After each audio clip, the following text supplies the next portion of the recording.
L'Hôpital's rule. First, I would like to compare a little bit finite numbers with infinity.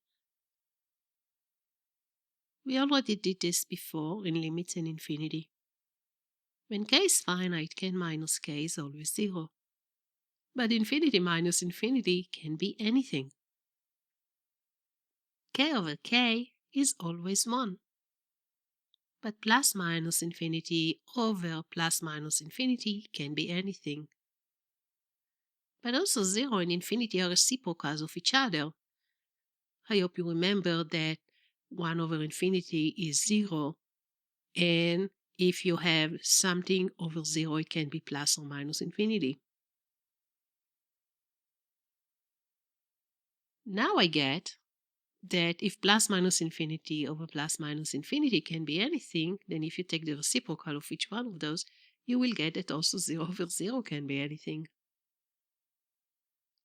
K to the power of 0 is 1, and 0 to the power of k is 0. But here is a surprise. Infinity to the power of 0 can be anything. And 0 to the power of infinity can be also anything. This is a partial list of indeterminate forms.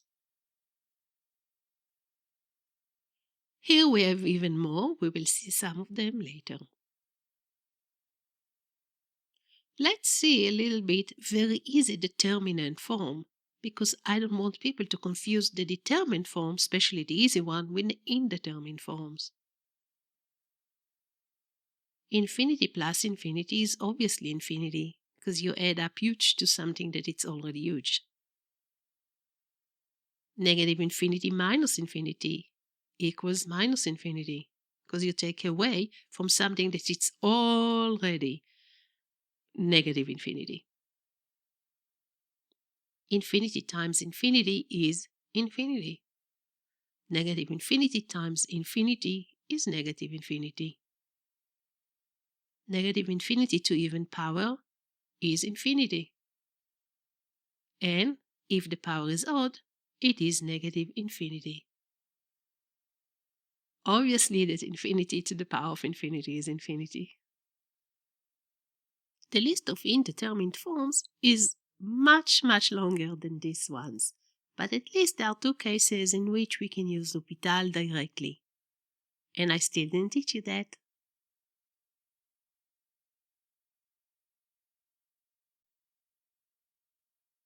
Let's understand better what are those indeterminate forms. Let's assume that we have two functions f and g that are differentiable and their limit when x approaches c equals infinity. Based on this information only, it is impossible to find the limit of the quotient of f over g when x approaches c. This means that this limit, which is of the form infinity over infinity, can be anything.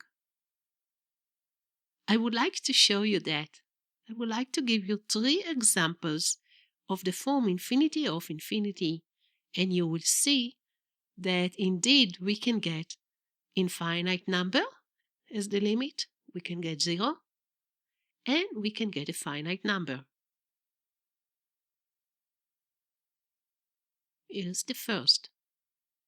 The limit of x to the power of 2 and the limit of x to the power of 3 when x approaches infinity is infinity.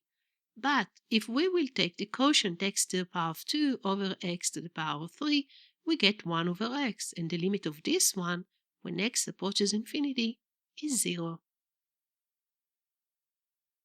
Now we're going to switch the quotient. The limit of x to the power of 3 over x to the power of 2 is the limit of x when x approaches infinity, which is infinity.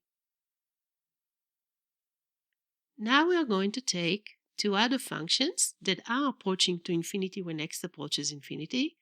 The first is 3x to the power of 5, and the second is x to the power of 5. We take the quotient, and then we take the limit of x approaches infinity. The quotient is 3x to the 5 over x to the 5, which is 3. and the limit of x approaches infinity of 3 is 3.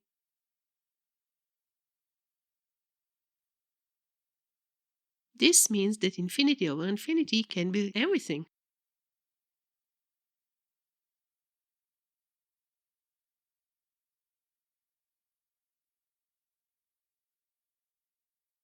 The idea of L'Hopital's rule is to check the limit of the ratio of the rate of change of two functions instead of the limit of the ratio of the two functions. It means that instead of checking the limit of f over g, in this specific case obviously, then I'm going to check the limit of the ratio of the rate of change, and the rate of change of a function is its derivative. If the later limit is not of the form plus minus infinity over plus minus infinity or 0 over 0, it means that there is an answer. And what happens if it is? We can again check the ratio by taking the limit of the ratio of the rate of change of the rate of change.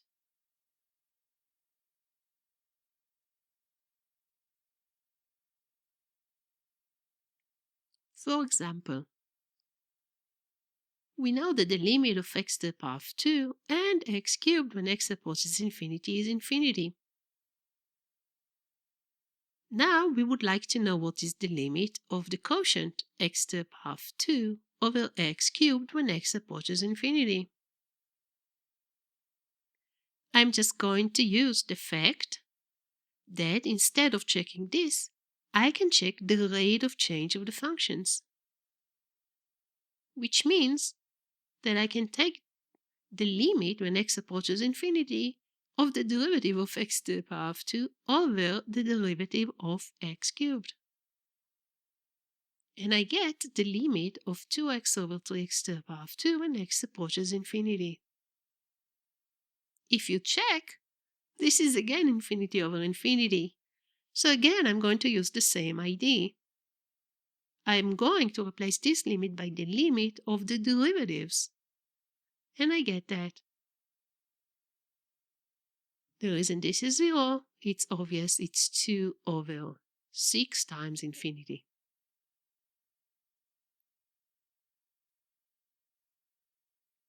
So if you can see, in this case, I didn't have really to use this method because this limit is easily evaluated using basic limit techniques. For example, you can divide everything by x cubed if you want. You can also just do cancellation as we did before.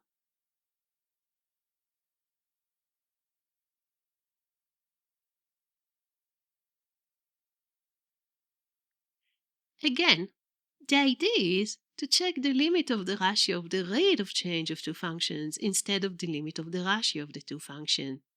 You have to think of two functions f and g competing in a race to infinity. The winning function is a function that has more stamina. The losing function is the one which gets tired before the other. Checking stamina is really checking the rate of change, which is the derivative. For example, the function x cubed has more stamina than x to the power of 2, because the rate of change of x to the power of 3 is 3x to the power of 2, and the rate of change of x to the power of 2 is just 2x, and at infinity, 3x to the power of 2 is more than 2x. Which function has more stamina at infinity? E to the x or ln of x? Without looking at the graph of those two functions, because when you look at the graph you see who reaches infinity kind of faster, it's clearly that the rate of change of e to the x is itself its e to the x. And the rate of change of ln of x is 1 over x. So the answer is pretty clear. At infinity, e to the x is much more than 1 over x. Actually, what happened to e to the x? It's never getting tired. After one round or two rounds or whatever many times, You can differentiate and find the rate of change over the rate of change over the rate of change as many times as you like, and it's still e to the x. It's clear then that e to the x has more stamina. It means that this is the dominant function at infinity.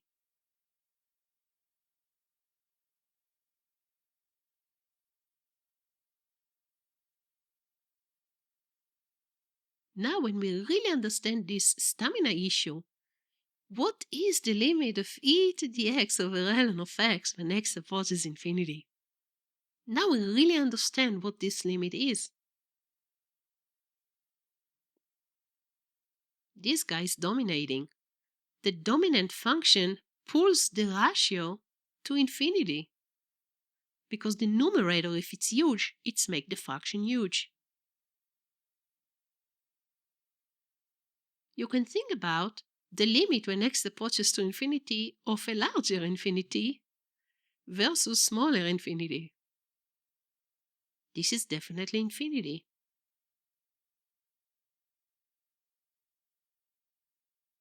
But obviously, I can actually really check if this is right by replacing this by the limit of the rate of change. And look what I get. I get limit of x approaches infinity of e to the x over 1 over x. Simplify and get that.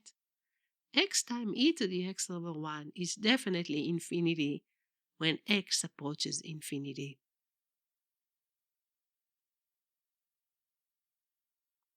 Now we like to see what happens if the dominant function is in the denominator, like in this limit. What is the limit of ln of x over e to the x when x approaches infinity? Now this is the dominant function, and it pulls the ratio to infinity because we are dividing something smaller to something huge. It's funny, but you can already see that there are all kinds of infinities. There is a smaller infinity and there is a larger infinity. And we will get 0.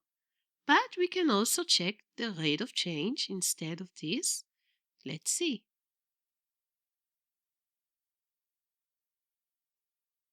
This limit is the limit of 1 over x over e to the x when x approaches infinity.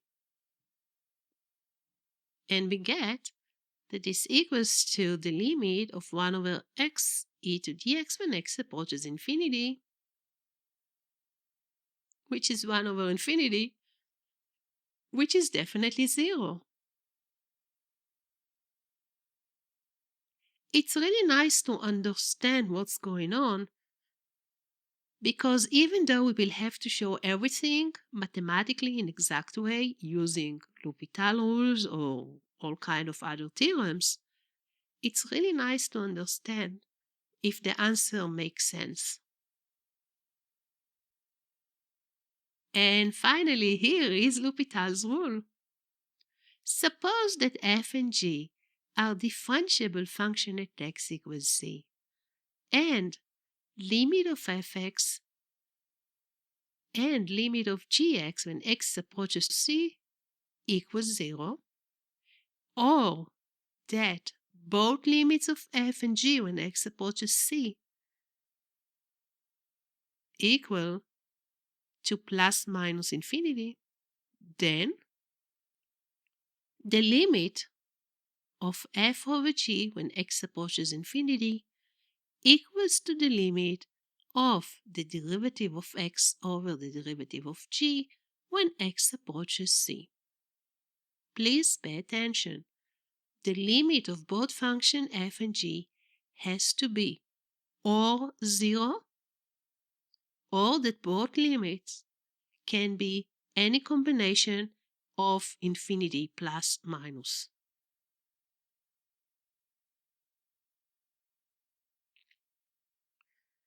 L'Hopital rule can be written in short like this.